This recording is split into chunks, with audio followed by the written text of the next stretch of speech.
Have you ever been caught in the rain? What did you do? If you've seen the movie Singing in the Rain, it's likely you thought of singing and dancing down the street, or maybe even twirling an umbrella and splashing through the puddles. Although it was made in 1952, Singing in the Rain is just as much of a beloved classic today. It's the story of a famous actor named Don in the midst of the transition from silent films to talking films. However, his vain leading lady, Lena, has a terrible voice. Luckily, he meets a beautiful, young, aspiring actress named Kathy, who has a wonderful voice. After many obstacles, musical numbers, and the help of his friend Cosmo, Kathy becomes his new leading lady. I would like to share with you 3 reasons that make this movie timeless: the songs, the story, and the spirit. Let's start with how the movie idea began. Its songs. For most, the title song would be enough to commit the movie to memory. The song is a tribute to how the main characters keep singing, even though it's raining all around them. What most people don't know is, according to the Wikipedia website, the song Singing in the Rain was previously used in a few other movies, including The Hollywood Review of 1929 and 1929, Speak Easily in 1932, and Little Nellie Kelly in 1940. Of course, many other memorable songs were drawn in, such as You Are My Lucky Star, Beautiful Girls, and Good Morning. However, the Wikipedia website notes that only Moses Supposes and Make 'Em Laugh were originals written for the movie. According to the book Singing in the Rain, The Making of American Masterpiece, the writers of the movie were told by the producer to write a storyline that evolved from the songs.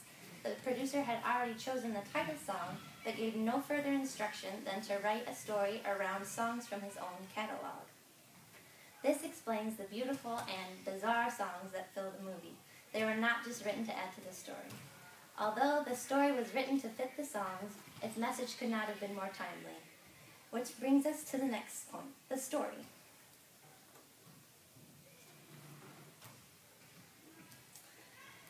Another interesting twist for the film is its historical context. Singing in the Rain was made during the Hollywood transition from silent films to talking films, just as in the movie. According to writers Hess and Dampolkar, the screenwriters received part of their inspiration from the story of John Gilbert, who had risen to the heights of stardom during the silent era, only to fall to the depths because his melodramatic acting appeared silly with the addition of sound. Contrary to his story, Singing in the Rain's hero would adjust his obstacle by dancing and would go on being a star. Although this provides the much-desired happy ending, it is much different from the story of many other cinema actors. They were driven from their fame with the addition of talking, and they no longer went on singing in the rain.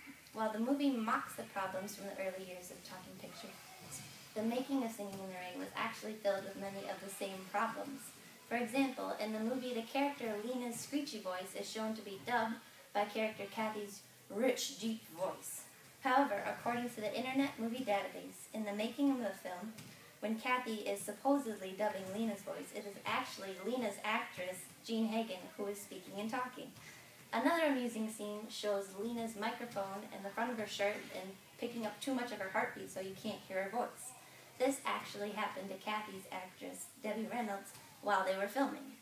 Despite many obstacles such as these, the actors continued to give their best, which leads us to the final point, the spirit behind the movie. The strong legacy of Singing in the Rain is due more than anything to the spirit of joy and hard work put into it. In the book Singing in the Rain, The Making of an American Masterpiece, Tony Thomas declared that this happy movie floats on music from beginning to end, and the dances that accompany this music are of such breathtaking complexity that dancers the world over have studied them ever since. The exuberance put into each dance is wonderful, considering how hard the actors work to perform them. The Wikipedia website states that Debbie Reynolds burst blood vessels in her feet while performing the challenging Good Morning song. Also, Donald O'Connor was in bed for 3 days after filming the exhausting Make 'Em Laugh song. After all is said and done, and Singing in the Rain has been analyzed countless times, it is still as lovable 60 years after it entered the cinema and inevitably American hearts. It is often said that Singing in the Rain was made just for fun, and this, in a way, is true. It brings out the child in everyone, with its random songs, endearing story, and joyful spirit. Most of all, It inspires its audience to keep dreaming, even in desperate times. It is a charge to keep on singing, even when it rains. As Cosmo said, the show must go on.